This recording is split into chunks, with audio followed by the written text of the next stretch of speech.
अस्सलामुअलैकुम नाज़रीन, programme ground zero के साथ मैं हूं मुदस्सर इकबाल। वफाकी हुकूमत ने माली साल 2026-27 का बजट एक ऐसे वक्त में पेश किया है जब पाकिस्तान की मईशत, इस्तेहकाम और तरक्की के दरमियान एक नाजुक मरहले से गुजर रही है। एक तरफ हुकूमत का दावा है कि महंगाई की बुलंद तरीन लहर पर काबू पा लिया गया है, शरह सूद में नुमाया कमी आई है और मुआशी अशारिये बेहतरी की समत गामजन है, जबकि दूसरी जानिब आवाम अब भी रोजमर्रा जिंदगी में महंगाई, महदूद आमदन और मुआशी दबाव का सामना कर रहे हैं। ऐसे में 18,771 अरब रुपए हजम के इस वफाकी बजट को न सिर्फ हुकूमती तरजीहात का आईनादार समझा जा रहा है, बल्कि इसे आने वाली मुआशी साल के लिए एक अहम पॉलिसी दस्तावेज भी करार दिया जा रहा है। बजट दस्तावेजात के मुताबिक सबसे बड़ा खर्च बदस्तूर कर्जों पर सूद की अदायगियों के मद में रखा गया है, जिसके लिए 8,054 अरब रुपए मुख्तस किए गए हैं। यह रकम मजमूई बजट का एक बड़ा हिस्सा है और इस हकीकत की निशानदही करता है कि पाकिस्तान को अब भी कर्जों के बोझ का सामना है। दूसरी जानिब दिफाई ज़रूरियात के लिए 3,010 अरब 90 करोड़ रुपए मुख्तस करने की तजवीज़ दी गई, जिससे हुकूमत मौजूदा इलाकाई और सिक्योरिटी सूरत हाल के तनाजुर में नागुज़ीर करार दे रही है। सरकारी मुलाजमीन और पेंशनर्स के लिए 7% इजाफे की तजवीज़ भी बजट का एक अहम पहलू है। अगरचे बाज़ हल्के से महदूद रिलीफ करार दे रहे हैं, ताहम हुकूमत का मौक़िफ़ है कि माली गुंजाइश को मद्देनजर रखते हुए यह मुमकिना हद तक बेहतर फैसला है। इसी तरह जायदाद की मुंतकली पर टैक्स को 2.5% से कम करके 1.25% करना रियल स्टेट और तामीराती शोबे के लिए एक अहम मरात भी तस्वुर किया जा रहा है, जिससे सरमायाकारी और माशी सरगर्मियों में इजाफे की उम्मीद जाहिर की जा रही है। महसूलात के महाज पर हुकूमत ने FBR के लिए 15,264 अरब रुपए के टैक्स हदफ का तायुन किया है, जो गुज़श्ता बरसों के मुकाबले में एक बुलंद हदफ है। सवाल यह है कि क्या माशी सरगर्मियों में बेहतरी और टैक्स इस्लाहात के जरिए यह हदफ हासिल किया जा सकेगा, या फिर एक बार इजाफी टैक्स इकदामात की ज़रूरत पेश आएगी। वज़ीर आज़म शहबाज शरीफ ने इस बजट को रिलीफ और अवामी फलाह का बजट करार दिया, जबकि वज़ीर ख़जाना ने बजट की तैयारी में सियासी इत्तफ़ाक़ राय और इत्तहादी क़यादत के किरदार को सराहते हुए इसे कौमी मईशत को आगे ले जाने की कोशिश करार दिया। ताहम असल इम्तहान अब इस अमर का है कि क्या यह बजट आम आदमी की ज़िंदगी में हकीकी आसानियाँ पैदा कर पाता है, कारोबारी एतमाद बहाल कर पाता है और मईशत को पायदार तरक्की की राह पर गामजन करने में कामयाब होगा या नहीं। यही वो सवालात हैं जिनके जवाबात आने वाले महीनों में पाकिस्तान की मुआशी समत का तायुन करेंगी। नाज़रीन, वफाकी बजट 2026-27 के मुख्तलिफ पहलुओं, हुकूमती दावों, अवामी रिलीफ, टैक्स इक़दामात और मुआशी आदाब पर हम तफसील से गुफ्तगू करेंगे, लेकिन इससे पहले एक नहायत अहम और ताज़ा पेशरफ़्त सामने आई है जो न सिर्फ खित्ते बल्कि आलमी सियासत के लिए भी गैर मामूली अहमियत रखती है। वज़ीर आज़म शहबाज शरीफ ने ईरान और अमरीका के दरमियान जारी सफारती राब्तों और अमन कोशिशों के हवाले से एक अहम बयान जारी किया। वज़ीर आज़म के मुताबिक ईरान और अमरीका अमन मुआहदे की तहरीर पर उसूली इत्तफ़ाक़ कर चुके हैं, जबकि पाकिस्तान दोनों फरीकैन के साथ मिलकर मुआहदे के हतमी मुसव्वदे पर काम कर रहा है। वज़ीर आज़म शहबाज शरीफ का कहना है कि पाकिस्तान की सालसी कोशिशों के तनाजुर में बाज़ अनासर की जानिब से गलत मालूमात फैलाई जा रही हैं, ताहम हुकूमत ऐसे अनासर और इनके मकासद से पूरी तरह से आगाह है जो अमन अमल को सबूताज करने की कोशिश कर रहे हैं। वज़ीर आज़म ने मज़ीद कहा कि अमन मुआहदे की तहरीर पर दोनों फरीकैन इत्तफ़ाक़ कर चुके हैं और अब तवज्जो हतमी ड्राफ्ट की तकमील पर मरकूज़ है। उनके बकौल अमन जितना आज नज़दीक है उतना कभी भी नहीं था। बड़ी हौसला अफजा ये बात है।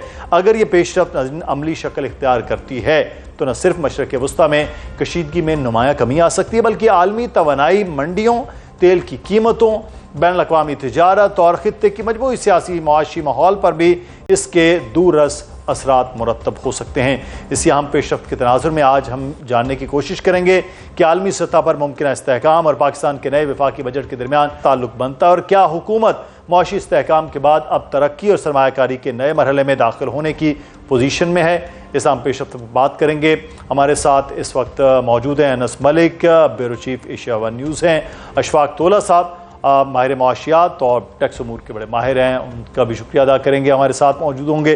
साथ ही साथ जो मुनीफ फारूक साहब हैं, सीनियर सहाफ़ी हैं, तज्ज़ियाकार हैं, उनसे भी बात करेंगे। लेकिन सबसे पहले जो वज़ीर-ए-आज़म का ये अभी एक मामला आया उस पर बात कर लेते हैं। अनस, वज़ीर-ए-आज़म ने कहा कि जितना अमन मुआहदे के अब करीब हैं पहले नहीं थे, और मुसव्वदे के ऊपर भी कुछ मीडिया हाउसेस भी बात कर रहे थे। अब्बास अरागची की भी हमने ट्वीट दिन में देखी है। अभी खबर क्या है कि क्या वाकई इतना करीब पहुँच चुके हैं कि मामला अब हल की जानिब है? बहुत बहुत शुक्रिया मुदस्सिर साहब for having me on the show. देखिए, मामला हल की जानिब नहीं है। मेरे ख्याल से ये कहना गलत नहीं होगा कि मामला हल हो चुका है। अब से कुछ देर बाद हम एक्सपेक्ट कर रहे हैं कि पाकिस्तान, क्योंकि बज़ारते मीडिएटर और सालिस है, तो शायद उसकी जानिब से या दोनों फरीकैन की जानिब से कोई एक बयान जारी होगा जिसमें इस बात को कंफर्म कर दिया जाएगा कि ये जो अमन मुआहिदा है जिसके नतीजे में बातचीत का सिलसिला जो है शुरू होगा, वो कब और कहाँ साइन होगी। लेकिन मेरी अंडरस्टैंडिंग ये है, मेरी इत्तला भी यही है कि आने वाले 48 घंटों के अंदर अंदर, जब मैं आपसे इतवार या पीर को अगर बात कर रहा हूँगा, तो तब तक ये मामला जो है ये हल हो चुका होगा। और वो अगली जो सिमत है, अगली डायरेक्शन है, जिसमें बातचीत का अमल 60 रोज़ है जो बातचीत होगी, जिसमें न्यूक्लियर के मामला के ऊपर जो बातचीत है उसकी उस डिमेंशन के अंदर टॉक्स चली जाएंगी। वज़ीर-ए-आज़म शहबाज शरीफ कल अपने वफ्द के हमरा जो है वो जिनीवा रवाना होंगे। ये डील साइनिंग जो है जिनीवा में होनी है। तो पाकिस्तान क्योंकि की और प्रिंसिपल मीडिएटर रहा है, और तो इसी पूरे प्रोसेस में पाकिस्तान ही विटनेस भी होगा जो ये डील साइनिंग होगी। ये एग्रीमेंट, डील तो खैर इसको कहना गलत है, लेकिन ये जो एग्रीमेंट है इसके हवाले से पाकिस्तान की जानिब से जो तैयारियों का सिलसिला जो है वो शुरू हो चुका है। मुदस्सिर साहब, ठीक है। अच्छा, अशफाक तोला साहब ने भी हमें ज्वाइन किया है, तोला साहब को भी वेलकम करते हैं। लेकिन अनस, एक चीज़ मैं यहाँ पे कहूँगा, अभी जो आप कह रहे हैं कि ये जो एक एग्रीमेंट है, उस एग्रीमेंट के लिए चीज़ें जो हैं वो आगे बढ़ रही हैं, लेकिन अब दोनों जानिब जब भी एग्रीमेंट में चीज़ें बढ़ रही होती हैं, चीज़ें चल रही होती हैं, तो फिर कोई ना कोई ऐसा मिसहैप हो जाता है, कोई ना कोई ऐसी एक्टिविटी हो जाती है जो चीज़ें शायद रुक रही होती हैं। बयानात तो अभी भी दोनों तरफ से वो किसी न किसी तरह से आ रहे होते हैं। अब कितना ये बताया जा रहा है कि ये वाकई उस एग्रीमेंट की जानिब आखिरी कदम हो कि बात आगे बढ़ जाए और फिर दोनों फरीक़ैन मिल के दस्तखत और बाकी मामलात आगे की जानिब आए? देखिए, एग्रीमेंट जो मोर और लेस जो बुध की रात को जब बमबारी चल रही थी उसी दौरान जो है वो फाइनलाइज हो चुका था। जब कतरी साइड ने आखिरी विजिट किया था बुध की सुबह, और उसके अलावा उसके साथ कतर और पाकिस्तान की कोऑर्डिनेशन थी। जुमेरात को मैंने वजारत खारजा के तर्जुमान ताहिर हुसैन अजराबी से उनकी हफ्तावाराना ब्रीफिंग में ये सवाल पूछा कि पाकिस्तान और कतर की क्या कोऑर्डिनेशन है, तो उन्होंने कहा बहुत क्लोज कोऑर्डिनेशन है। गुज़िश्ता रोज जो है ईरानी वजारत खारजा के तर्जुमान ने इस बात को पहली मरतबा कहा कि पाकिस्तान और कतर इस पूरे मामले के सालिस हैं, मीडिएटर्स हैं। अब जब मैं आपसे बात कर रहा हूं तो इस वक्त मामला खत्म होने की तरफ नहीं है, ये डील एग्रीमेंट अग्री अपॉन हो चुका है। इसके ऊपर सिर्फ स्याही जो है या दस्तखत जो है वो करना बाकी है, और वो दस्तखत भी अगले 48 से 72 घंटे के अंदर जो है वो हमें होते हुए नजर आएंगे। जी ठीक है, बहुत शुक्रिया अनस, आप हमारे साथ मौजूद थे।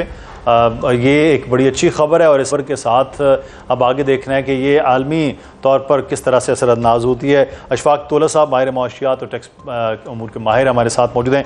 तोला साहब, ये जो खबर आई है इसके बाद वो जो हम पे इंटरनेशनल एक प्रेशर है, हमारा इम्पोर्ट का बिल बढ़ता जा रहा है, ये कितना एक मुस्बत होगा पाकिस्तान की मईशत के लिए अगर ये चीज़ें एग्रीमेंट की जानिब बढ़ जाती हैं और रैप अप होता है जो सूरत हाल है, जो क्योस है? बिस्मिल्लाहिर्रहमानिर्रहीम, thank you very much, it's a very good news. मेरा ख्याल है अब आपका जो है ऑलमोस्ट हो चुका है, जैसे आपके नुमाइंदे ने बताया है, और इससे ज़्यादा ये है कि अब आपकी ऑयल की कीमत देखें गिरना शुरू हो गई है। तो इसका मतलब है कि ऑब्वियसली अमेरिकन मार्केट में जो इन्वेस्टर बैठा हुआ है, दे आर ऑल्सो इक्वली अपना इन्फॉर्म्ड कि जी उनको पता है कि ये चीज़ हो चुकी होती है, और कहीं ना कहीं से ताने बाने इक़्तिदार के ऐवानों में मिलते हैं लोगों के। तो मुझे लग रहा है कि ये डील तो हो जाएगी। और देखिए, हमारा तो हमने कोई डिसीजन जो लिए थे ना, वो शायद हमारी अपने चीज़ों पे मबनी नहीं थे। हमने फ्लैट्स की जो वर्किंग की लास्ट टाइम भी प्रोग्राम में मैंने आपको कहा था, फिर जुबैल की रिफाइनरी और फिर अपनी रिफाइनरियों पे आ गए थे। और अब हम सोच रहे हैं कि जो इंपोर्ट का बिल हमारा बढ़ा था और जिसकी वजह से विंडफॉल गेन हुआ हमारे रिफाइनरीज को, उसका हम उनसे अब विंडफॉल टैक्स लें। तो ये हमने तो बिल्कुल ही, मेरा ख्याल है बहुत जल्दी में फैसला कर लिया था हमने मुदस्सिर, और उसका खुमियाजा मेरा ख्याल है हमें डॉलर की शक्ल में पड़ा और रुपये में लोगों की जेबों से निकला। आप देखें विंडफॉल लेवी पे आप टैक्स तो ले लेंगे, गवर्नमेंट की जेब में दोबारा आ जाएंगे, पर जो आवाम की जेब से निकला उसका क्या होगा?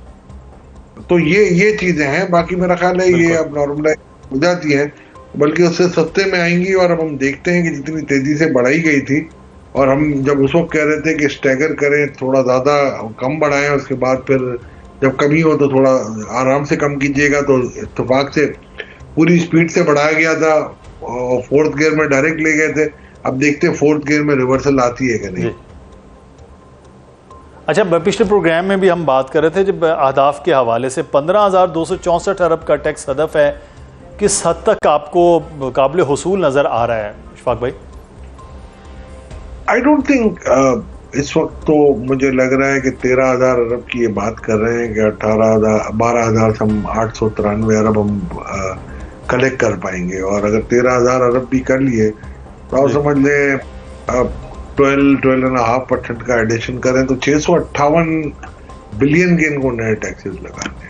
तो उसमें से वो जो थर्ड शेड्यूल के कुछ किए हैं वो कहते हैं वहां से मेजर से आएंगे, कुछ ये दुकानदारों की स्कीम जो लाए हैं उनसे वो कहते हैं हम ले आएंगे। तो काफी चीजें वो कह रहे हैं हम ले आएंगे, और कुछ मॉनिटरिंग से ले आएंगे, कुछ फेसलेस ट्रांजैक्शन से ले आएंगे। तो आई थिंक कोई कॉन्क्रीट मेरे पास अभी तक जो हमने बजट रिव्यू किया है, कोई ऐसे स्टेप्स नजर नहीं आ रहे कि जिनको मैं कहूँ कि ये रिकवर हो जाएंगे। तो अब बाकी रहा सवाल, देखते हैं कि अब आगे किस तरीके से लेके चलते हैं चीजों को। लेकिन तो सब हुकूमत ने तनख्वाहदार तबके की जो मुख्तलिफ स्लैब्स में टैक्स की शरह है वो कम की, क्या हकीकी मानों में आप समझते हैं ये रिलीफ है या महदूद नौइयत का कोई इकदाम है? देखें ये इस वक्त जितना दे सकते थे उससे उन्होंने ज्यादा दिया। ये बात तो आपको माननी पड़ेगी कि ये ठीक है IMF के इन्फ्लुएंस में रहते हुए किया इन्होंने, और ऑब्वियसली वो खुल के नहीं खेल सके। जो हम कह रहे थे कि $1,00,000 आप कर दें, आपको IMF की जरूरत नहीं पड़ेगी। IMF ने अपनी वो बात मनवा ली इनसे कि नहीं जी ठीक है, बाकी रिलीफ दे दिए होंगे और वहां से वो अपनी बात मनवा ली होगी, क्योंकि उनको भी पता था $1,00,000 अगर हमने इनको अलाउ कर दिए तो फिर मेरा ख्याल है उनका जो असर और रसूख जो था पाकिस्तान पे काफी कम हो जाता। सही। तो सुपर टैक्स में एक जानिब तो थोड़ा सब कमी भी होगी, बाद शोबों में रियायतों से हुकूमती मसऊलात पर आप नहीं समझते असर पड़ेगा? फिर देखिए सुपर टैक्स कभी भी कोई ऐसा अच्छा टैक्स नहीं था जो मैं समझता हूँ। ये 2022 में एक साल के लिए हम लगा रहे थे, बट हम तो ये एक वतीरा हमारा बन गया है कि जी जब भी कोई टैक्स लगता है पहले साल हम कहते हैं कि जी ये तो एक कंसेशन हम ले रहे हैं आपसे, दूसरी मरतबा आप कहते हैं नहीं यार ये तो हमारा राइट बन गया, और तीसरे साल हम कहते हैं ये तो हमारा कॉन्स्टिट्यूशनल आईनी हक बन गया है। तो ये अच्छी रिवायत नहीं है। आप मुल्क में अगर इन्वेस्टमेंट प्रमोशन चाह रहे हैं, कैपिटल फॉर्मेशन चाह रहे हैं, अगर आप चाह रहे हैं कि 92 वाला दौर FATF कंप्लायंट अगर करके ले आना चाह रहे हैं जो मियां नवाज शरीफ साहब लाते थे, या जो 2013 का दौर हमारा आया, अगर आप उसको लाना चाह रहे हैं तो मेरा ख्याल है ये जो है ना आपको इस इन्फ्लुएंस को थोड़ा सा ढील देनी पड़ेगी। ठीक है, अब मुझे लोग मिसालें दे रहे हैं कि जी तुर्की ने देखें कितना एक्सपोर्टर्स को दे दिया इंटरनेशनल FDI को। भाई तुर्की IMF के प्रोग्राम में नहीं है तो वो कर सकता है, मैं नहीं कर सकता। तो ये फर्क होता है आजादी में और ना आजाद होने में।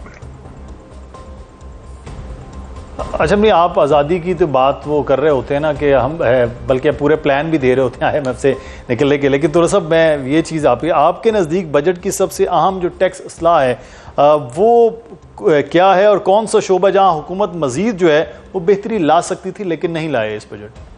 एक तो इन्होंने जो डिजिटाइजेशन कर रहे हैं, अगर फेसलेस ये करने में कामयाब हो जाते हैं, और जिस तरीके से ये जो वजीर खजाना साहब ने बताया, जो हम बजट में भी पढ़ रहे हैं, अगर ये मॉड्यूल इम्प्लीमेंट हो जाते हैं तो मैं समझता हूँ ये एक बहुत बड़ी कामयाबी होगी। दूसरी जहां मुझे मायूसी हुई, जहां आपने सैलरीड क्लास को आपने इतनी दी अच्छी रिवायत, यानी मायूसी इस बात पे नहीं हुई कि उनको क्यों दी है, मायूसी इस बात पे हुई कि आप इंडिविजुअल जो बिजनेसमैन उनको भी आपने उनकी नरखों में आपने इजाफा कर दिया। सर्विस सेक्टर की विदहोल्डिंग में 1% आपने इजाफा कर दिया, 6 से 7% कर दी मिनिमम, ठीक है ना। इंश्योरेंस पे जो इंडिविजुअल की इंश्योरेंस है इस पे उन्होंने टैक्स, तो ये चीजें इनको नहीं करनी चाहिए थी इस स्टेज पे, क्योंकि मेरा ख्याल है चले अब सैलरी के टैक्स कम होने की वजह से थोड़ा कुव्वत खरीद आएगी तो उसमें बायंसी आएगी इकोनॉमी के अंदर, मगर उनको हमें ये भी देखना होगा। अब जिस तरीके से ईवी पे उन्होंने जो 2 करोड़ से ऊपर वाली ईवी है इस पर उन्होंने एफईडी लगाई है, तो वो भी मेरा ख्याल है नहीं लगानी। ईवी को अभी आप अगर इतनी सारी ईवी आप लेके आ गए हैं अपने पास, आपने देखा होगा माशाल्लाह, मगर इसमें ज्यादातर 2 करोड़ से कम है, तो मेरे ख्याल से बाय एंड लार्ज मैं इसको कहूँगा अच्छा बजट है। बट मुझे तो बहुत खुशी होती है अगर ये $1 लाख वाला भी करवा देते 50 लाख की जगह, तो मैं शायद, मेरा ख्याल है बहुत ज्यादा होता है इस बात से, और मेरा ख्याल है कौम के लिए बेहतर होता है। आज बजट पेश हो गया, बजट के हवाले से हम बात भी कर रहे हैं हमारे माशियात से, और मुसलसल हमारा जो प्रोग्राम है वो आज 12 बजे तक आप देखते रहेंगे। लेकिन इस सारे अमल में बजट से पहले कुछ हुआ कि पाकिस्तान पीपल्स पार्टी ने आज बाकायदा ये बायकॉट एक तरह से वो फैसला था, लेकिन उसके बाद फिर उनको मनाया भी गया। सागडार आए लेकिन वो नहीं मना पाए, फिर मोहसिन नकवी आए और उसके बाद पाकिस्तान पीपल्स पार्टी ने फैसला किया वो बजट तकरीर का हिस्सा भी बनेंगे। क्या वजूहात है? कुछ एक ख़बर मुनीर फारूक दे रहे थे कि कुछ तब्दीलियाँ बड़ी होने वाली हैं और उन तब्दीलियों के ऊपर भी बात करते हैं। मुनीर फारूक साहब बहुत शुक्रिया आपके वक्त का। ये सबसे पहले तो ये बिल्कुल बजट इजलास से पहले इस तरह की नाराज़ी और वो भी फिर गिलगित बल्तिस्तान की हुकूमत का भी एक हवाला होना, ये क्यों नाराज़ी बार बार इत्तेहादियों के दरमियान नज़र आ रही है? बहुत शुक्रिया मुदस्सिर साहब। देखिए, सबसे पहले तो जो पाकिस्तान पीपल्स पार्टी का बुनियादी कंसर्न है वो ये कि उनको शायद इस बात का खदशा है कि कोई डंडी ना मारी जाए उस मैंडेट के अंदर जो पाकिस्तान पीपल्स पार्टी हासिल कर चुकी है गिलगित बल्तिस्तान के अंदर। और नेचुरली वो बड़ा एक हार्ड अर्नड किस्म का मैंडेट है। बिलावल साहब ने उसके अंदर बड़ी मेहनत की बीइंग पार्टी चेयरमैन, और आसफा भुट्टो साहबा भी तशरीफ ले गई, उन्होंने भी बड़ी अच्छी कैंपेन की। तो वो जारी बात है उनके लिए एक जीत है जो उन्होंने बड़ा क्लियरली उनका मैंडेट है जो वहां पर उन्होंने एस्टैब्लिश किया। लेकिन उसमें क्योंकि अभी तक मुकम्मल हतमी और सरकारी नताइज का ऐलान नहीं हुआ, तो ये पहले दिन ही वहाँ जो हाफिज हफीजुर रहमान है पाकिस्तान मुस्लिम लीग नून के जो साबिक वज़ीर आला भी हैं, उनका ख्याल था कि ये जब तक हतमी नताइज नहीं आएंगे तो मामलात उस वक्त तक फ्लूइड हैं, सर्टेनिटी से कुछ नहीं कहा जा सकता। अब वहाँ कुछ खबरें ऐसी आ रही हैं कि शायद आने वाले चंद घंटों के अंदर या चंद दिनों के अंदर वहाँ सूरत हाल वाज़िया होगी और शायद मुस्लिम लीग नून के बैक 2 इंडिपेंडेंट कैंडिडेट्स की पोजीशन भी क्लियर हो सकेगी और मुस्लिम लीग नून भी शायद एक बड़ी बेहतर पोजीशन में खुद को स्टेशन करेगी। एक जो एज PMLN को है वो पीपल्स पार्टी को नहीं है, वो है वफाक की हुकूमत का। वफाक में बहरहाल वजीर आजम पाकिस्तान मुस्लिम लीग नून के हैं, तो ये एक कंसर्न बिलावल साहब को शायद लग रहा है कि जो उनका खदशा भी है कि शायद मुस्लिम लीग नून को वहां पर जितवाया जा रहा है।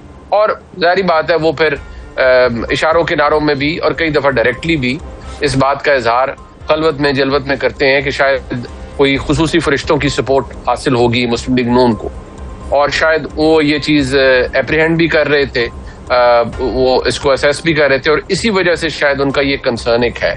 रह गई बजटरी मामलात की बात, तो देखिए ये बजट पाकिस्तान पीपल्स पार्टी के बगैर तो पास होने से रहा, और पीपल्स पार्टी ने इसमें जो अभी तक जो देखिए तरमीम की बातें बहुत हुई, तरमीम आएगी जरूर, अभी नहीं आई, लेकिन जो सूबों का शेयर था, सूबों से कुछ जो रिलीफ लेने थे वो लिए हैं उन्होंने, और बताया है वफाक को कि हम ये रिलीफ दे रहे हैं और हम अपना हिस्सा डाल रहे हैं। लेकिन शायद कुछ ऐसे पेंडिंग एजेंडाज हैं जो कि वफाक के पास है अभी तक। ये तो बजट के बाद जो है वो जो उसूल था वो तो कहीं ना कहीं उन्होंने कर लिया NFC के बगैर भी। लेकिन दूसरी चीज जो आपके व्लॉग में देख रहा था वो बड़ी तब्दीलियों की आप बात कर रहे हैं, एक तरफ हम ये देखते हैं कि वज़ीर ख़ारजा का भी वज़ीर दाखिला ही काम कर रहे हैं और वो विज़िट कर रहे हैं जाके, दूसरी जानिब ये किस किस की तब्दीलियाँ और क्यों तब्दीलियाँ होने जा रही हैं? हुकूमत तो वो कह रहे हैं बहुत बेहतर चल रही है। मुदस्सिर साहब, हुकूमत यकीनी तौर पर बेहतर या आप ये कह सकते हैं मजबूत चल रही है, लेकिन वो इसलिए मजबूत है कि इस हुकूमत को बेपनाह, मैं जब लफ्ज बेपनाह कहता हूं तो इसको हकीकी मानों में रखिएगा, क्योंकि आपकी लैंग्वेज पे कमांड बड़ी अच्छी है, तो बेपनाह को बेपनाह ही की तरह लीजिएगा कि सपोर्ट हासिल है पाकिस्तान की मुक्तदरा की। और जब मैं हुकूमत कहता हूं तो एसेंशियली वज़ीर आज़म की बात करता हूं। देखिए, यहाँ डिसएग्रीमेंट्स का इशू नहीं है, यहाँ ये है कि कुछ चीजें अगर बेहतर हो सकती हैं तो उन्हें किया जाए। चंद वजारतों के हवाले से एक तो ये है कि जी उनको शायद अबॉलिश करना चाहिए और स्क्वीज करना चाहिए। एक बहुत सी वजारतें ऐसी हैं जिनका काम नहीं है, तो क्या ही अच्छा हो कि एक मिनिस्ट्री के साथ उनको मर्ज कर दिया जाए और इस तरह किया जाए। इसी तरह कुछ कलमदान, कुछ जो मुअज़्ज़ज़ शख्सियात के पास हैं, उनके हवाले से ये राय जरूर है बहुत सी जगहों के ऊपर कि ठीक है, 3 साल का वक्त बड़ा अच्छा वक्त होता है, अगर किसी जगह से वो परफॉर्मेंस या वो रिजल्ट्स या वो डिविडेंड नहीं मिल रहा जो हासिल करना चाहिए, तो क्या ही अच्छा हो कि नए लोगों को या नए चेहरों को ट्राई किया जाए। उसमें भी वो खींचातानी नहीं है, उसमें ये है कि ठीक है, क्योंकि मैंने पहले भी आपको अर्ज किया था, मैंने खबर दी थी कि वज़ीर आज़म की बहुत कोई सेरेमोनियल या वो मुलाकातें नहीं, बहुत एक्सटेंसिव डिस्कशन लेवल पे भी जो चीफ ऑफ डिफेंस फोर्सेज है उनसे मुलाकात रहती है, और वो अनअनाउंस्ड मुलाकातें होती हैं। बहुत दफा ऐसे होता है कि वो मुलाकातें हो रही होती हैं और वो एजेंडास डिस्क्लोज नहीं होते, और वो होती ज़ाहिर बात है मुख्तलिफ मुल्की मामलात के ऊपर हो रही होती हैं। तो ज़ाहिर बात है आप एक्सपेक्ट कर सकते हैं कि कुछ चेहरे तब्दील हों, कुछ नए चेहरे आ जाएं, कुछ जो रिजल्ट्स चाहिए। क्योंकि देखिए, एक बात तो फैक्ट है, आज वज़ीर आज़म ने उनका बजट से पहले ट्वीट करना कि हमने बड़ी मेहनत से बजट बनाया सब कुछ, वो उस प्रेशर की निशानदेही करता है जो ये हुकूमत महसूस कर रही है। देखिए, आज जो मैंने बजट देखा है और इसके अंदर जो देखा है, अभी इशफाक तोला साहब आपके साथ मौजूद थे, अगेन ये लोग अथॉरिटी हैं मईशत के ऊपर। So overall it's a good budget. जो परसेप्शन था नेगेटिव, उसके बरक्स आया है ये बजट। ये आप भी जारी बात है फॉलो कर रहे हैं, हम सभी कर रहे हैं, तो perception wise it is a good budget. But problem यहाँ ये है कि इस बजट से ताल्लुक नहीं है उन तब्दीलियों का जिनका मैंने आपसे जिक्र किया था। वो वैसे ही स्ट्रीमलाइन हो रही हैं, और वो शायद ऐसा नहीं होगा कि आपको लगे कि अच्छा जी ये अनाउंस हो रहा है और इतने दिनों बाद होगा और अच्छा ऐसे हो रहा है। वो शायद वो जैसे हम एक लफ्ज इस्तेमाल करते हैं, वो एकदम से कड़ाका निकलेगा। तो वो जब वो निकलेगा और वो अभी हो, महीने बाद हो, 3 महीने बाद हो, लेकिन ड्यू डिलिब्रेशंस के बाद वो होगा। और मेरा नहीं ख्याल, और आई पर्सनली फील कि वो होना चाहिए। क्यों? क्योंकि अगर आप एक हुकूमत है, आप अकाउंटेबल है। मैं क्विकली चंद सेकंड्स मेरे पास में, ये कड़ाका बड़े बड़ों का भी निकल सकता है या कुछ छोटी मोटी वजारतें जो आप अभी कह रहे थे कि कुछ ऐसी वजारतें जिनका ना होना भी, तो क्या बड़ों का भी कड़ाका साथ है? जी, मैं ये आपको सेफली कह सकता हूं कि इसमें शायद कुछ बड़े लोग भी शामिल होंगे और कड़ाका बड़ों का भी निकल सकता है। अच्छा जी, ठीक है, चलें अब देखते हैं कि अगले आने वाले दिनों में सूरत हाल किधर होती है। बहुत शुक्रिया मुनीब फारूक साहब हमारे साथ सीनियर तर्जुमा मौजूद थे। हम बात कर रहे हैं इस वक्त बजट के हवाले से, और बजट पर बड़ा इंपॉर्टेंट जो चीज़ें हैं, कुछ आदाफ हैं टैक्स के हवाले से और कुछ रिलीफ हैं तनख्वाहदार तबके के लिए, कारोबारी अफराद के लिए, सुपर टैक्स की कमी है, तमाम तर चीज़ें हैं।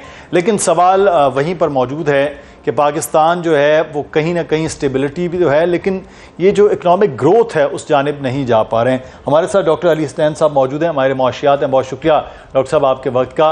ये जो ग्रोथ है उसकी जानिब को कदम हो सकता है आज के बजट के बाद कि कुछ टैक्सेस में भी कमी है, कुछ कारोबारी अफराद के लिए कोई बेहतरी होगी, या स्टिल वही 365 दिन का एक बजट है और चल और आगे चीज़ें बढ़ती रहें?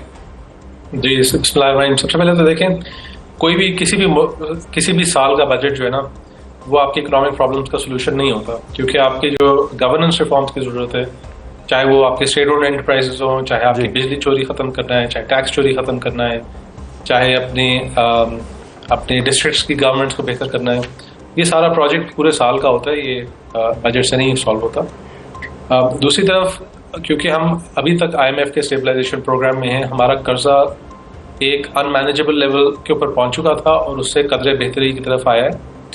और वो सिर्फ तभी बेहतरी की तरफ आएगा जब हम डिसिप्लिन के साथ चलेंगे, जिसका मतलब है कि बहुत ज़्यादा रिलीफ नहीं, ना पहले थी ना अभी जो रिलीफ है वो हेडलाइंस की हद तक ठीक है, लेकिन काफ़ी चीज़ें जो हैं वो अभी, और ये कर भी नहीं सकते। देखें, टैक्स टू जीडीपी रेशो आपने बेहतर रखना है, इसका मतलब है कि आपने इकोनॉमी के कुल वजूद में टैक्स का हिस्सा बढ़ाना है।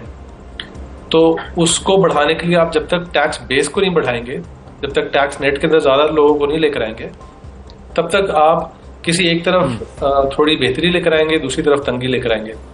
तो यही सफ़र इस साल भी हमें नज़र आ रहा है।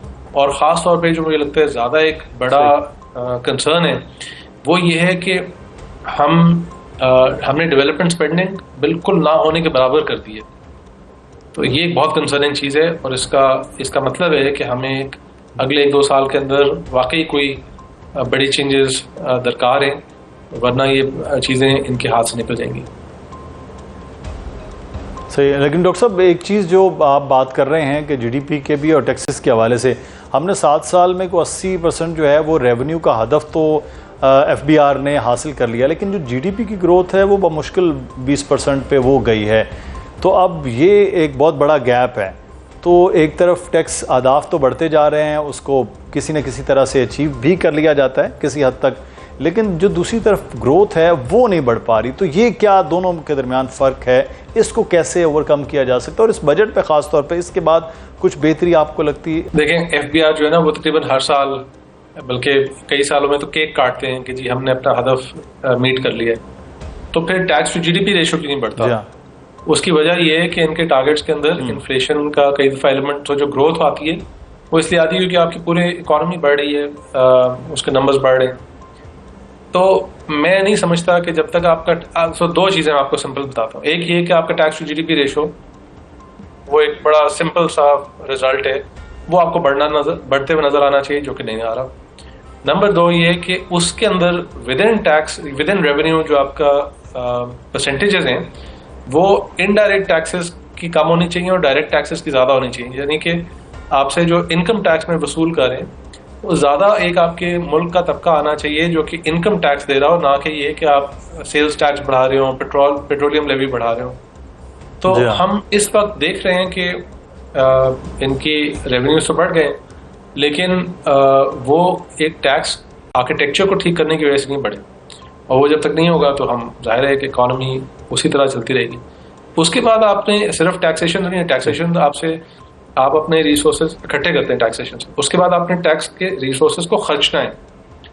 अगर आप उस पैसे को ज़ाया कर रहे हैं, अगर आप उसको गलत मंसूबों पे लगा रहे हैं, तो जाहिर है उससे आप ग्रोथ हासिल नहीं कर सकेंगे, एंड यही कंटिन्यू की करिए चीज़।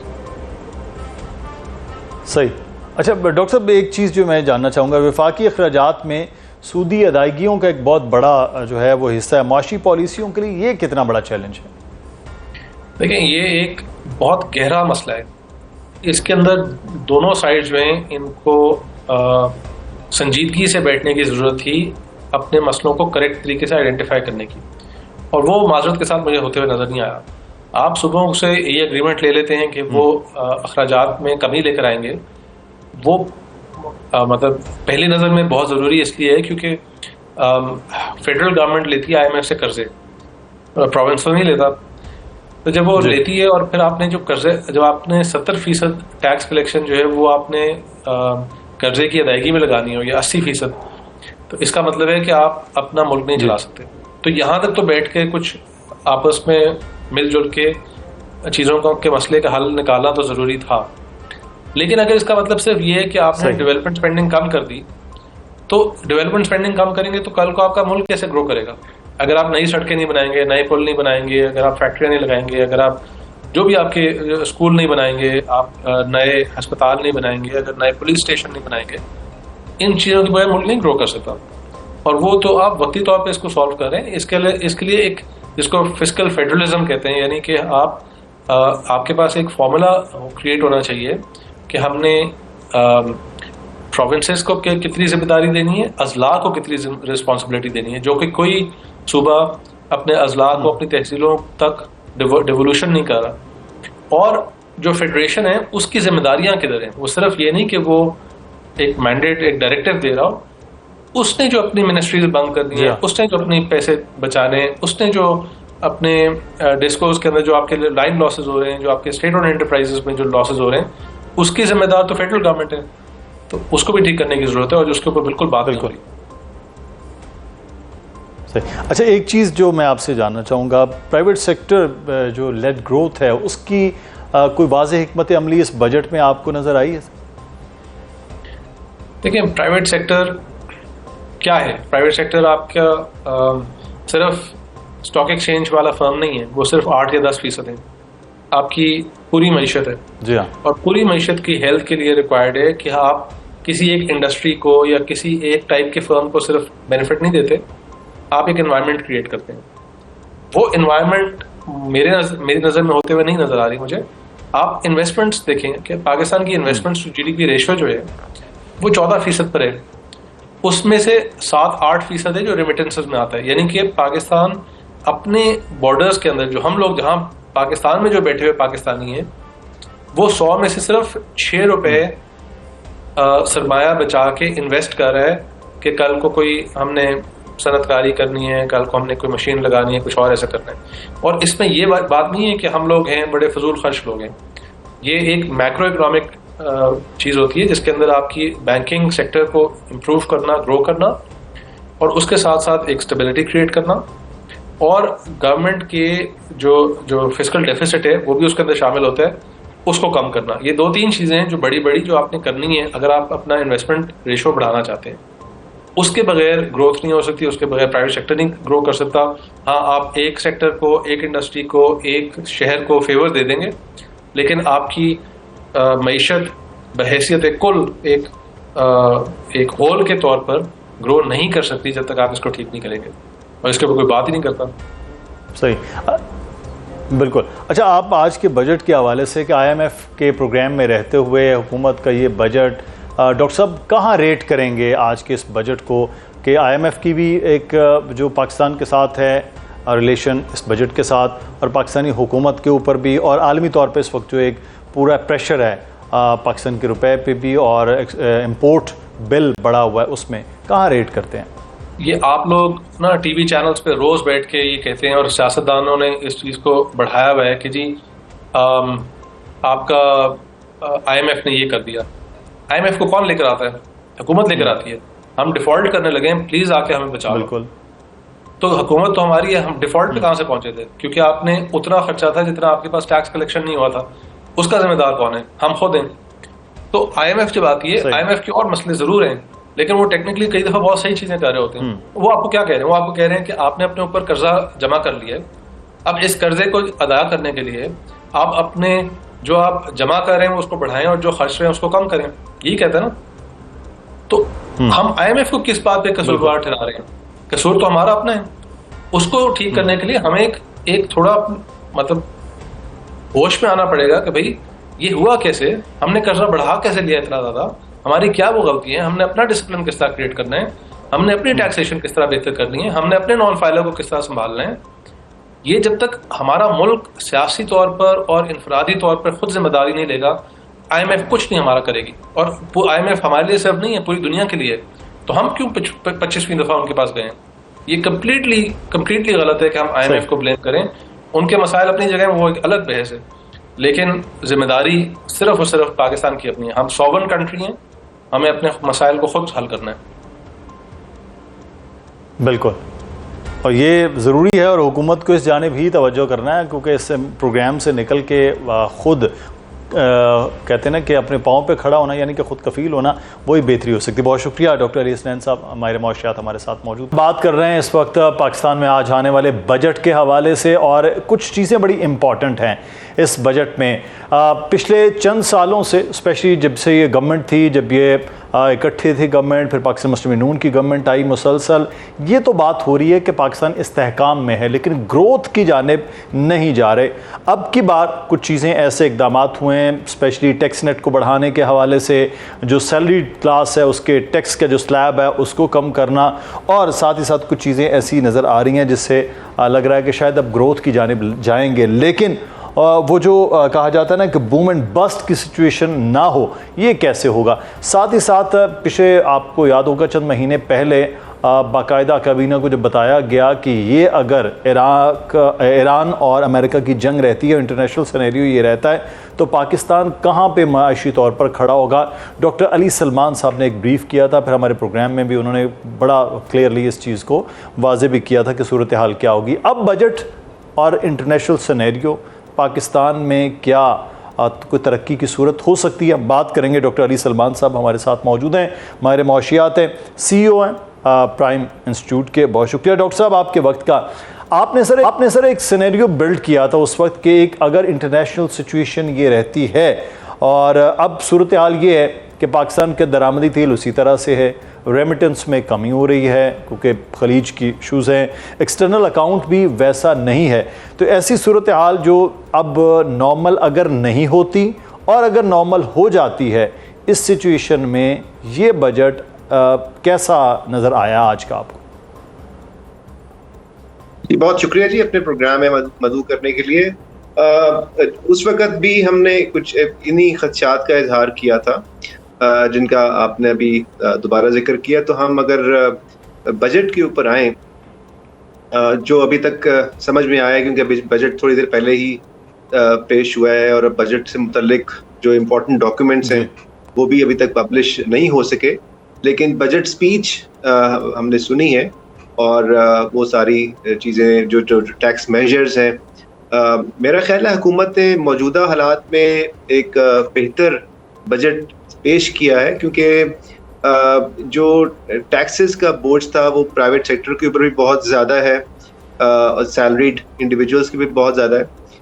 जो सुपर टैक्स की शरह है और जो सरचार्ज है उसको कम करने की बात हो रही है। कॉर्पोरेट टैक्स जो कॉर्पोरेट्स के ऊपर है, सैलरीड के ऊपर जो सरचार्ज लगा था, अगरचे वो सारे टॉप इनकम के ऊपर लग रहा था, उसको ख़त्म करने की तजवीज़ आ गई, जो अच्छी बात है। जो इकोनॉमिक ग्रोथ का जहाँ तक आपने ताल्लुक है, जो आपने बात की, इकोनॉमिक ग्रोथ के अंदर जो सबसे बड़ी अहम चीज़ ये है कि हमारा एक इंडस्ट्रियल मैन्युफैक्चरिंग और हमारी जो वैल्यू एडेड एग्रीकल्चर है उसका बुनियादी किरदार है। और इसके लिए आपको एक बिजनेस के हवाले से एक बड़ा सपोर्टिव एनवायरनमेंट दरकार है जहाँ पर रेगुलेशंस का बोझ कम से कम हो। सो टैक्सेस जहाँ तक ताल्लुक है, हुकूमत ने किसी हद तक उसमें दिखाई है, एक डायरेक्शन, पॉजिटिव डायरेक्शन दिखाई है। अब ज़रूरत इस अमर की है कि जो ओवरऑल इन्वेस्टमेंट क्लाइमेट है उसको भी इम्प्रूव करने की तरफ तवज्जो दी जाए, क्योंकि बदकिस्मती से हमारा जो इन्वेस्टमेंट का रेशो है कौमी आमदनी के तनासुब से वो बढ़ नहीं रहा है, वो स्टैटिक है। इसी तरह ही हमारा जो एक्सपोर्ट का लेवल है वो गिरावट का शिकार है, वो नीचे आ रहा है और हमारा जो ट्रेड डेफिसिट है उसमें इजाफा हो रहा है। ट्रेड डेफिसिट बजाते खुद प्रॉब्लम नहीं होता, लेकिन अगर आपकी एक्सपोर्ट कैपेबिलिटी ना बढ़ सके और वो बढ़ने के बजाय नीचे आना शुरू हो जाए तो वो यकीनन एक बहुत तशवीशनाक चीज़ होती है किसी भी मईशत के लिए। सो इन हालात में मैं समझता हूँ कि एक मुनासिब टैक्स मेजर्स की तजवीज़ दी गई है आज के स्पीच में, मगर ये कि ओवरऑल हमें इकोनॉमी को आगे लेकर जाने के लिए और एक इंक्लूसिव और सस्टेनेबल इकोनॉमिक ग्रोथ के पैटर्न पर लाने के लिए अभी बहुत सारा इक़दामात करने की ज़रूरत है। अच्छा डॉक्टर साहब, इसमें हम ये देख रहे हैं कि जब से स्पेशली जो गवर्नमेंट है तकरीबन ये 5वां बजट एक तरह से बन गया, मुस्लिम नून का पहले इकट्ठे थे बाद में अलग भी, लेकिन इसमें हम देखते हैं कि स्टेबिलिटी इस तरह से तो है कि इस्तेहकाम है लेकिन ग्रोथ नहीं है। अब जब ग्रोथ नहीं होती है तो ऑब्वियसली कि फिर वो चीज़ें उस तरह से साइकिल बन नहीं पाता। अब कुछ बेहतरी आपको लग रही है कि ये जो कुछ माइगर हुए हैं, जो स्पेशली टैक्स के हवाले से है, कुछ इंडस्ट्री के हवाले से कुछ चीज़ें हैं और टैक्स नेट को बढ़ाने की है, ताजरों स्पेशली जो छोटे ताजर हैं उनको टैक्स नेट में लाने का, उसके बाद कोई ऐसा साइकिल कि हम कम से कम ग्रोथ की जानिब जाएं, लेकिन ग्रोथ में भी एक चीज़ जो है कि बूम एंड बस्ट के साइकिल में हम ना फंसें, ऐसी सिचुएशन नज़र आ रही? जी देखें, जो अभी जिस तरह आपने ये ताजरों को टैक्स नेट में लाने की बात की, क्योंकि हमारे इल्म में है कि रिटेल सेक्टर इस वक्त 30% है इकॉनमी का और उसका जो अक्सरियत है वो टैक्स नेट से बाहर है। अगरचे अब टीयर 1 के रिटेलर्स के ऊपर POS सिस्टम लागू हो चुका है और वो भी काफ़ी टैक्स पे कर रहे हैं, मगर छोटा जो ताजिर है, दुकानदार है, वो भी टैक्स नेट से बाहर है। और यकीनन जो लोग मैन्युफैक्चरिंग में हैं, जो वैल्यू एडेड बिजनेस में हैं, उनके लिए ये एक तरह से अनफेयर या लेवल प्लेइंग फील्ड उनकी ख़राब हो जाती है। तो अब ये स्कीम तो लेके आए हैं टर्नओवर टैक्स के ऊपर 1% लगाने की, टर्नओवर की बुनियादों के ऊपर, लेकिन इसमें मसला ये है कि जो हमारा जो जिन्होंने कंप्लायंस पर पहले से तवज्जो दी थी और जो पहले से नॉर्मल टैक्स रिजीम में आ चुके थे, उनके ऊपर तो बहुत ज़्यादा टैक्स का बर्डन है। मिसाल के तौर पर अगर किसी का टर्नओवर 20 करोड़ पे है और वो पहले से नॉर्मल टैक्स रिजीम में है, तो उसका कोई 1 करोड़ 20 लाख रुपए टैक्स बन जाएगा उसकी आमदनी के हिसाब से। लेकिन इस स्कीम के तहत अगर कोई आता है, लोग आएंगे यकीनन, तो वो 20 लाख रुपए टैक्स बनेगा। तो ये बहुत बड़ा फ़र्क है और ये यकीनन एक मैसेज भी जाएगा कि जी अच्छा, ये सिस्टम तो बेहतर है। तो ये एक हम उसके अंदर डिस्टॉर्शन पैदा करेंगे। जो बूम और बस्ट का जहाँ तक मसला है, उसमें हमें एक टैक्स पॉलिसी या बिजनेस रेगुलेशन पॉलिसी या ट्रेड पॉलिसी को लंबे अरसे तक चलाना होता है और बिजनेस प्लानिंग के लिए, इन्वेस्टमेंट के लिए एक आपको लंबा टाइम चाहिए ताकि जो भी लोग बिजनेस में हैं वो उस हिसाब से प्लानिंग कर सकें। इन्वेस्टमेंट भी कोई शॉर्ट टर्म बुनियादों के ऊपर नहीं हो सकती, इसलिए कोई 1 साल का बजट काफ़ी नहीं हो सकता इस इंडिकेशन के लिए। अच्छा डॉक्टर साहब, जो टैक्स वसूलियों का हदफ है उसमें 15,264 अरब रुपए रखा गया हदफ हकीकत पसंदाना है आपकी नज़र में? ये जी आप बात कर रहे हैं? जी डॉक्टर साहब, मैं आपसे ये जानना चाह रहा था कि बजट में जो टैक्स वसूलियों का हदफ है वो 15,264 अरब रुपए रखा गया है, हकीकत पसंदाना है, अचीवेबल होगा, या ये टैक्स वसूलियों का हदफ को करते करते मजीद बोझ बन जाएगा लोगों के लिए? एक दिलचस्प बात मैं आपसे शेयर करता हूँ। पिछले 3 सालों में FBR ने बड़ी अच्छी परफॉर्मेंस दिखाई है और 7 ट्रिलियन से 13 ट्रिलियन तक तो तकरीबन ये पहुंच गए हैं, तकरीबन डबल हो गया है, या एटलीस्ट अगर आप उसको देखें तो 80% जरूर इसमें इजाफा हो गया है। लेकिन इसके मुकाबले में हमारा जो GDP है, जो कौमी आमदनी है, इस अरसे में उसमें सिर्फ 20% इजाफा हुआ है। तो टैक्सेस में तो हमने तकरीबन डबल कर लिया और आमदनी हमारी सिर्फ 20% बढ़ी। तो इसका मतलब ये हुआ कि हम एक ओवर टैक्स नेशन बन चुके हैं। तो FBR तो अपने टारगेट्स पूरे कर रहा है, या उसमें जो शॉर्टफॉल भी है, जैसे इस साल भी 1,000 अरब रुपए की टैक्स शॉर्टफॉल आ गई, पिछले साल भी आ गई थी, तो वो हुकूमत ने नॉन टैक्स मेजर से पूरा कर लेना है। तो हुकूमत तो अपने अहदाफ पूरे कर लेगी टैक्स या नॉन टैक्स रेवेन्यू को इम्पोज करके, लेकिन जो ग्रोथ है वो सफ़र हो रही है। इफेक्टिव टैक्स रेट जो फॉर्मल सेक्टर के ऊपर है वो 60% से तजावुज़ कर चुका है। इस माहौल में इन्वेस्टमेंट, ग्रोथ, प्रोडक्टिविटी की बातें करना बहुत मुश्किल होगा।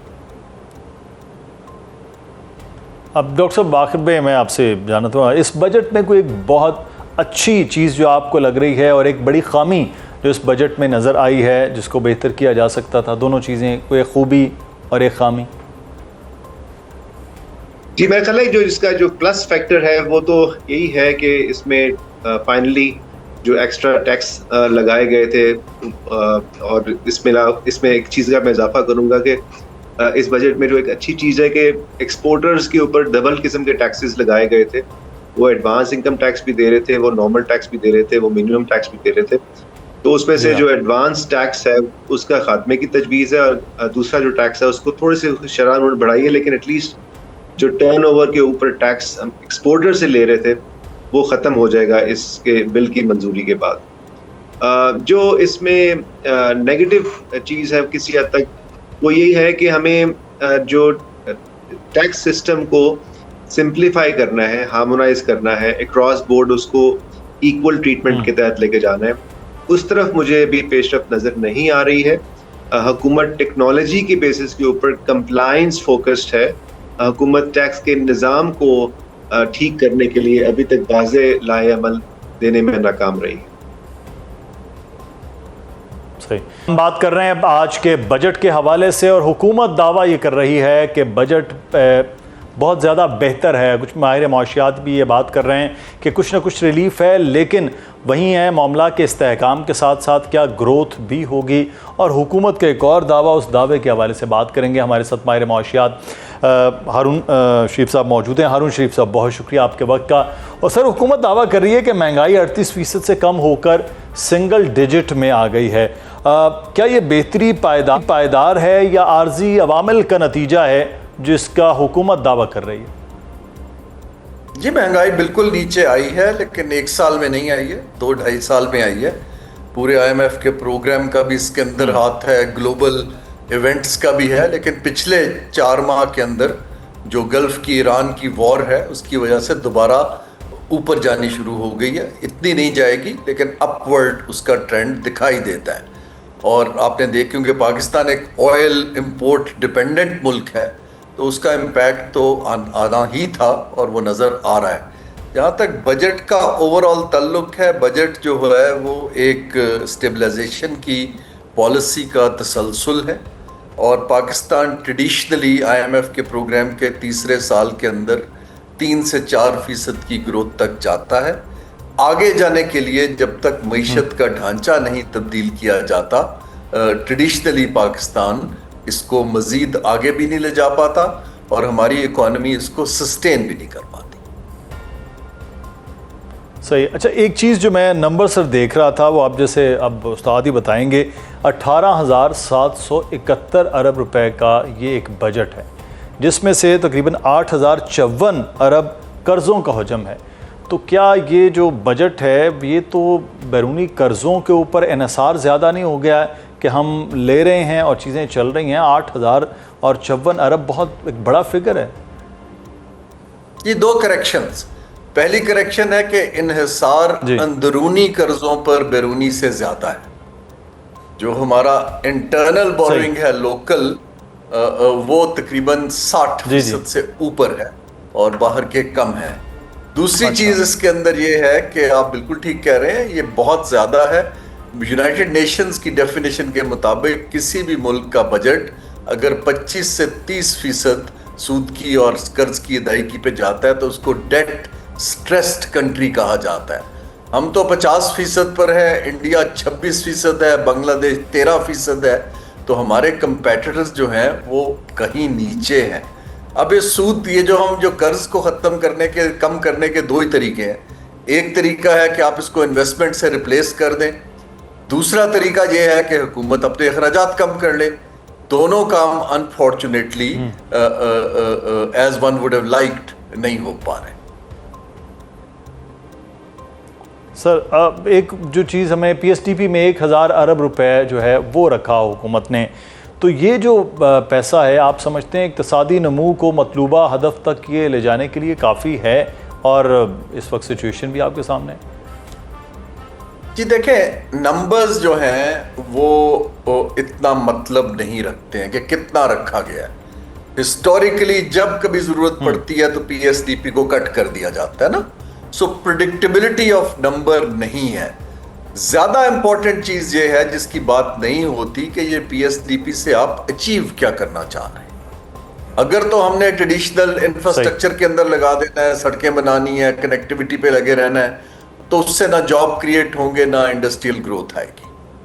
अगर हम इसको ह्यूमन डेवलपमेंट की तरफ, टेक्नोलॉजी की तरफ, एक्सपोर्ट्स की तरफ ले जाते हैं, फिर यकीनन वो प्राइवेट कैपिटल को भी अट्रैक्ट करेगा। यहाँ पर एक पॉलिसी गैप है। पाकिस्तान के पास एक इकोनॉमिक ग्रोथ की पॉलिसी नहीं है। हमारे पास विजन्स हैं, प्लान्स हैं, लॉन्ग टर्म थिंकिंग है, but a targeted result oriented policy document नहीं है कि हमने एक्सपोर्ट को 15% कैसे ऊपर ले जाना है, इंडस्ट्री की एक्सपेंशन कहाँ से कहाँ ले जानी है, ज़राअत जो कि एक वरीसम नंबर्स हैं उसको कैसे रिवाइव करना है। We need budget outcome oriented होता है और फिर अगले सालों में उन्हीं आउटकम्स को रिव्यू किया जाता है। तो हारून साहब, ये फिर एडहॉक टाइप बन रहा होता है कि अच्छा चलें 365 दिन गुजारते हैं, फिर अगला बजट आएगा तो फिर देखा जाएगा मामलात कैसे होंगे अगले 365 दिन, तो एडहॉक चल रहा है जी। 365 भी नहीं होते। आपको याद है कि एक क्वार्टर के बाद मिनी बजट आ जाता है, यू नो। देखिए, मैं थोड़ी आपको इकोनॉमिक थ्योरी एक्सप्लेन करता जाऊं। Budget itself is not a policy. Budget एक पॉलिसी को फाइनेंस करने का इंस्ट्रूमेंट है, ठीक है। हमारे मुल्क में बजट इसलिए अहम हो जाता है कि पॉलिसी की सिमत क्लियर नहीं है, तो बजट के जरिए मुख्तलिफ कंस्टिट्यूएंसीज अपने इंटरेस्ट के लिए फाइट करती हैं। अगर पॉलिसी क्लियर हो तो बजट बिकम्स इमटेरियल, क्योंकि आपको पता है पैसा कहां लगना है, यू नो। सो एक अनप्रिडिक्टेबिलिटी, इनकंसिस्टेंसी का एलिमेंट है। बाकी ममालिक में 3 से 5 साल का बजट दिया जाता है, फ्रेमवर्क, कि जी हमने 5 साल में इतना पैसा खर्चना है। फिर वो उसको स्पेंडिंग रिव्यूज के थ्रू एडजस्ट करते रहते हैं, लेकिन सिमत नहीं बदलती। हमारी तो सिमत आज सोलर है, कल को नहीं है, आज IPPs है, कल को उसको स्क्वीज करना है। इसी तरह एक्सपोर्टर को आज छूट देनी है, कल को वापस ले लेनी है। सो ये हमारे लिए that is the reason why investors don't take long term position. बिल्कुल, ये बहुत इंपॉर्टेंट पॉइंट आपने बताया। लेकिन इससे पहले आप बात कर रहे थे कि PSDP में पॉइंट ये है कि लगना कहाँ पर है, तो उसमें अब एक और चीज़ भी मैं देख रहा था कि नौजवानों के हवाले से हुनर साजी, स्किल डेवलपमेंट और तालीम के लिए कुछ 10 अरब रुपया वो है। ये मुख्तस रकम आप समझते हैं ये काफ़ी है फेडरल के लेवल पे? जी, दुनिया भर में देखें, स्किल डेवलपमेंट पे आपको ये देखना है कि स्किल्स की डिमांड कहाँ है। स्किल्स की डिमांड प्राइवेट सेक्टर में है, ठीक है। हुकूमत जब स्किल्स देती है तो वो प्राइवेट सेक्टर के साथ नेक्सस बड़ा लिमिटेड होता है। ये जो इनके इदारे हैं, नेफ्टेक है और दूसरे हैं, बाकी तो स्किल डेवलपमेंट एक डिवॉल्व सब्जेक्ट है जो सूबे करते हैं। पूरी दुनिया के अंदर स्किल डेवलपमेंट जो है वो प्राइवेट सेक्टर लीड करता है। उसकी फीस को वाउचर्स के थ्रू हुकूमत सब्सिडाइज करती है। हमें उस सिस्टम की तरफ जाना चाहिए ताकि जो प्राइवेट सेक्टर को जो स्किल्स चाहिए वो खुद से बनवाए। हाँ, क्योंकि स्किल्स की एक कॉस्ट है, तो ये जो पैसा है, बजाय इसके कि आप बड़ी बड़ी बिल्डिंगें बनाएं, गाड़ियां खरीदें, बंदे रखें, आप ये पैसा फी के तौर पे फी को सब्सिडाइज कर दीजिए। फिर एक स्किल मैचिंग आएगी कि मार्केट की डिमांड से। देखिए ना, हर बंदा कहता है कि जो ग्रेजुएट पढ़ के आता है यूनिवर्सिटी से, वो मेरे काम का नहीं है क्योंकि उसको इंडस्ट्री की समझ नहीं है। तो इंडस्ट्री को स्किल डेवलपमेंट की लीड देंगे तो फिर ये मामला बेहतरी की तरफ जाएगा। अच्छा हारून साहब, तनख्वाहदार तबके के लिए जो है वो टैक्स नेट में कुछ कमी हुई है, सुपर टैक्स का खात्मा हुआ है, तो दोनों चीज़ों के बाद आप समझते हैं सरमायाकारी और खपत में कुछ बेहतरी कुछ हो गए? क्या असर होगा इसका? नहीं, तनख्वाहदार तबका जो था ख़ास तौर पे निचले लेवल का, उसके ऊपर तो कंजम्पशन पावर तकरीबन इरोड हो गई थी बहुत से सालों के प्रेशर्स और इन्फ्लेशन की वजह से। सो ये तो उसको इन्फ्लेशन को मैच करने की कोशिश की गई है कि उनका मजीद नीचे ना जाए। सेविंग्स रेट पाकिस्तान का अभी भी बहुत कम है, कुछ 6.5% है। जब तक देखें, इन्वेस्टमेंट सेविंग से लिंक्ड है। सेविंग होगी तो पैसा इन्वेस्टमेंट पे जाएगा ना जी। So we need to look at 3 numbers. आप ये बात करते हैं, औरों से भी कर रहे होंगे। देखिए, मईशत को ये नंबर से नहीं आप कहते कि इकोनॉमी का साइज इतना हो गया, हम ट्रिलियन की बनाना चाहते हैं। आपके 3-4 स्टैंडर्ड्स हैं। नंबर 1, हमारी इन्वेस्टमेंट टू GDP रेशो 14% है। हमारे कंपेटिटर की और ग्लोबल एवरेज 26%। ठीक है ना, हमें इन्वेस्टमेंट चाहिए।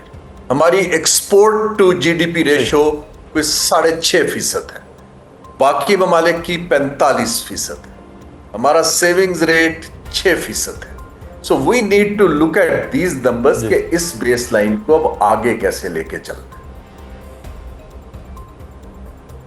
ये सबसे इंपॉर्टेंट आपने बात की है कि ये बेस लाइन से आगे बढ़ने वाला और एडहॉक से निकल के आगे चीज़ों को जाने वाला मामला होना चाहिए मुस्तकिल तौर पर। बहुत शुक्रिया हारून शरीफ साहब, माइक हमारे साथ मौजूद थे। बहरहाल बजट अब सामने आ गया, उस बजट के बाद सिचुएशन नाजरीन किस तरह से आगे बढ़ती है और स्पेशली ये मुस्तकिल ग्रोथ वाले मामलात और स्टैंडर्ड ग्रोथ जो है उस तक पहुंचने के लिए स्टेबिलिटी बहुत ज़्यादा ज़रूरी है। तमाम तर मकातब फ़िक्र जो हैं वो इस वक्त टैक्स के हवाले से बात कर रहे हैं और इसी तरह से ताजर बरादरी इस टैक्स और इस बजट के हवाले से वो किस तरह से अपने बात करें। हमारे साथ इस वक्त सरदार ताहिर महमूद साहब मौजूद हैं, सदर इस्लामाबाद चैम्बर ऑफ कॉमर्स हैं। बहुत शुक्रिया सरदार साहब आपके वक्त का।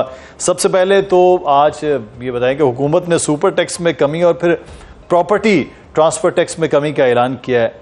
क्या कारोबारी जो अफराद हैं, बरादरी है, वो मुतमईन है आज के इस ऐलान से स्पेशली? जी बहुत शुक्रिया। जो ट्रांजैक्शन कॉस्ट की हद तक 236C और 236K जो कि सेलर और परचेजर के टैक्सेस थे, जिसमें 5.5% ऑफ FPR वैल्यू आप प्रॉपर्टी जो सेल करने के टाइम पे करते थे, अगर वो 100 मिलियन से ज़्यादा की प्रॉपर्टी है तो उसको कम करके 2.75% किया गया है। इसी तरह जो परचेजर है उसकी जो ट्रांसफ़र की कॉस्ट है उसमें भी 50% कमी की गई है कि 2.5% जो उसको FPR वैल्यू के इक्विवेलेंट टैक्स पे करता था तो उसको कम करके 1.25% किया गया है। इसी तरह पाकिस्तान से बाहर जो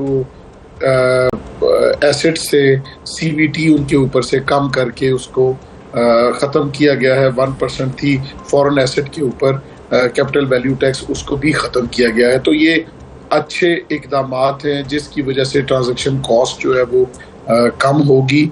अब हमारा मुतालबा ये है, ये एक था, इनको तो ये तो काबिल तारीफ़ है, लेकिन बिल्डर्स और कंस्ट्रक्शन के को फ़रोग देने के लिए 100D को दोबारा इंट्रोड्यूस कराया जाना चाहिए।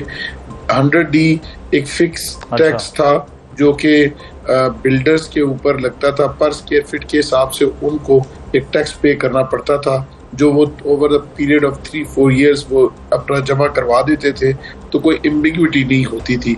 तो उसको हमारे लेकिन सरदार साहब इस इक़दाम के हवाले से इसके बाद क्या रियल स्टेट सेक्टर जो पिछले तकरीबन कुछ 4 साल से 5 साल से हम देख रहे हैं, 2022 के बाद से बिल्कुल वो नीचे है, क्या वो दोबारा से उठने की कोई उम्मीद तवक्को है इस बजट के बाद? देखिए जी, इसमें ये एक फैक्टर था टैक्सेस की रैशनलाइजेशन का। उस हद तक तो 7E भी ख़त्म हुआ, इसमें फेडरल एक्साइज ड्यूटी थी वो पिछले साल ख़त्म हुई। इस्लामाबाद की हद तक जो स्टैम्प पेपर की ड्यूटी 4% थी वो 1% हुई। ट्रांसफ़र फीसेस जो है वो 1% हुई हैं, और अब जाके ये भी ख़त्म किया गया है।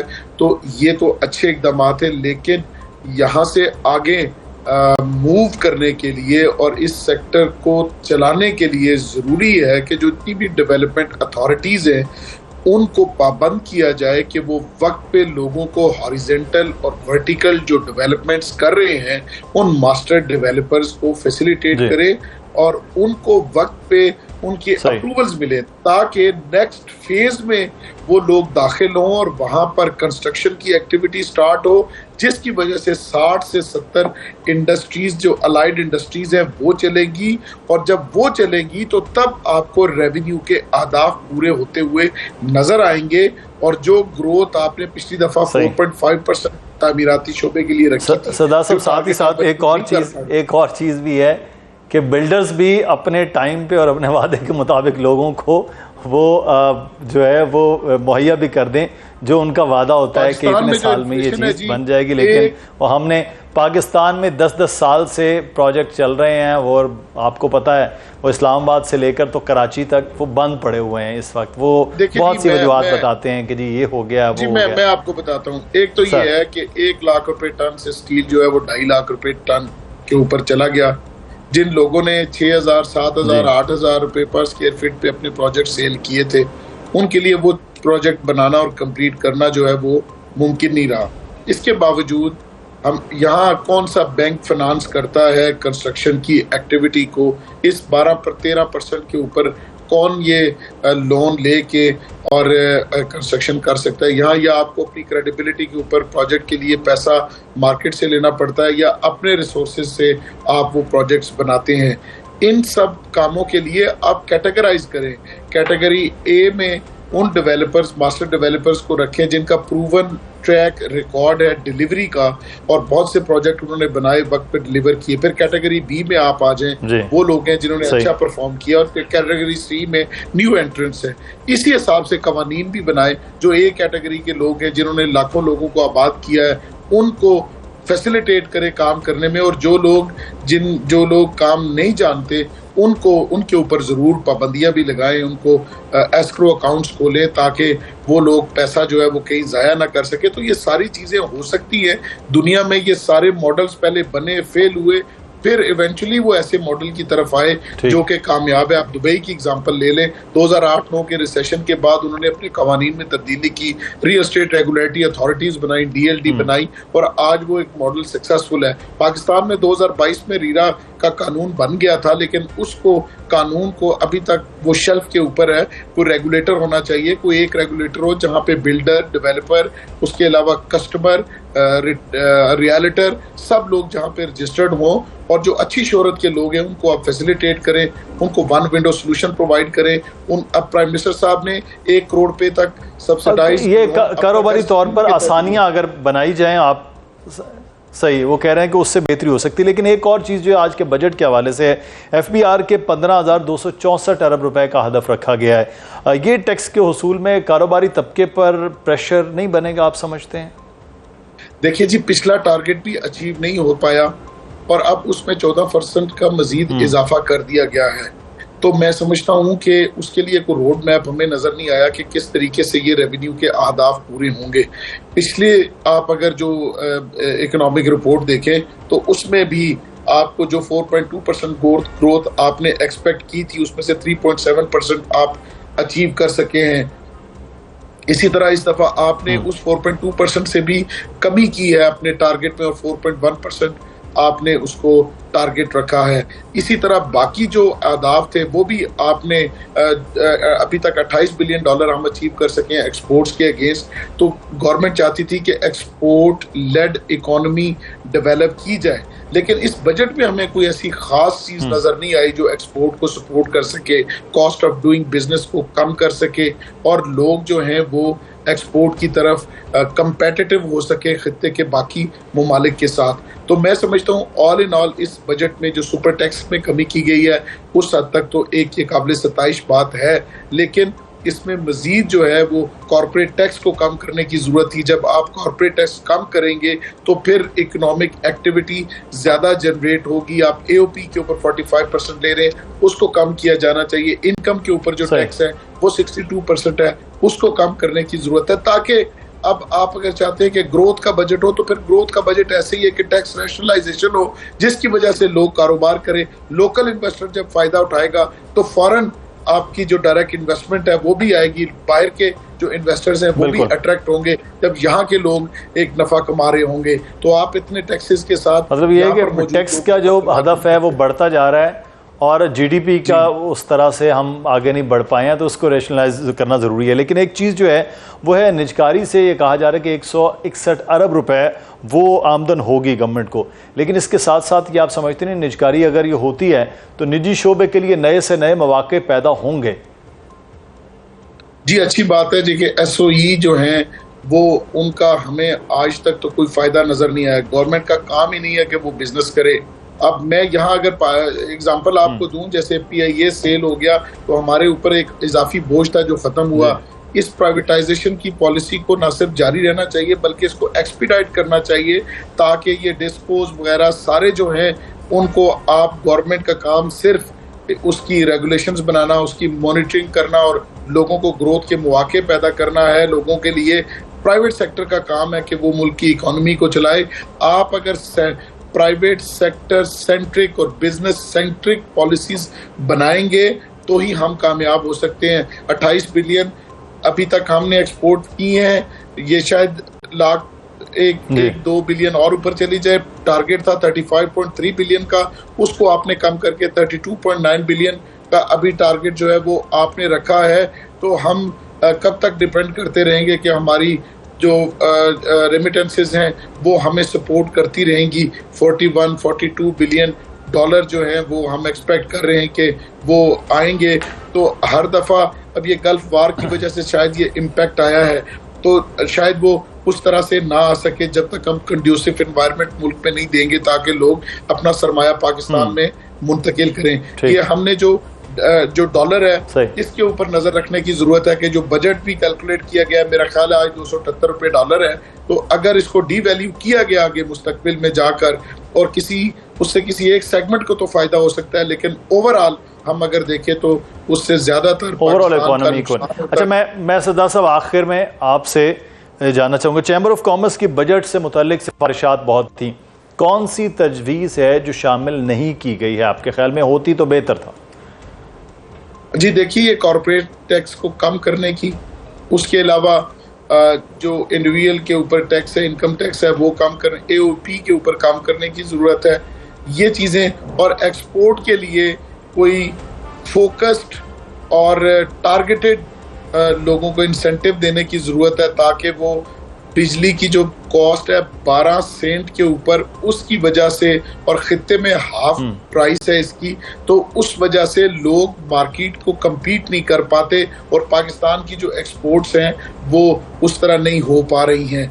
तो इसको एक्सपोर्ट लेड इकोनॉमी बनाया जाए, डिस्ट्रिक्ट वाइज जो है एक्सपोर्ट के लिए टारगेटिंग करके लोगों को फैसिलिटेट करके ज़्यादा से ज़्यादा एक्सपोर्ट्स बढ़ाने की ज़रूरत है। हमारा जो IT का शोबा है वो प्रोग्रेस कर रहा है, उसी ने 4.09% पे ग्रोथ की है जो कि 4% का टारगेट था, और मैं समझता हूँ कि एग्रीकल्चर की तरफ तवज्जो देने की जरूरत है, वहां पर 4.5% के अगेन बिल्कुल ठीक है। और लेकिन ये है कि बाकी गुड्स जो है वो एक्सपोर्ट उस तरफ हम आगे नहीं बढ़ पाए जिस तरह से IT के मामला था। कॉस्ट ऑफ डूइंग बिजनेस की बात कर रहे हैं, उस पर हुकूमत को तवज्जो देने की ज़रूरत है। बहुत शुक्रिया, सरदार ताहिर महमूद साहब हमारे साथ मौजूद थे, इस्लामाबाद चैम्बर ऑफ कॉमर्स।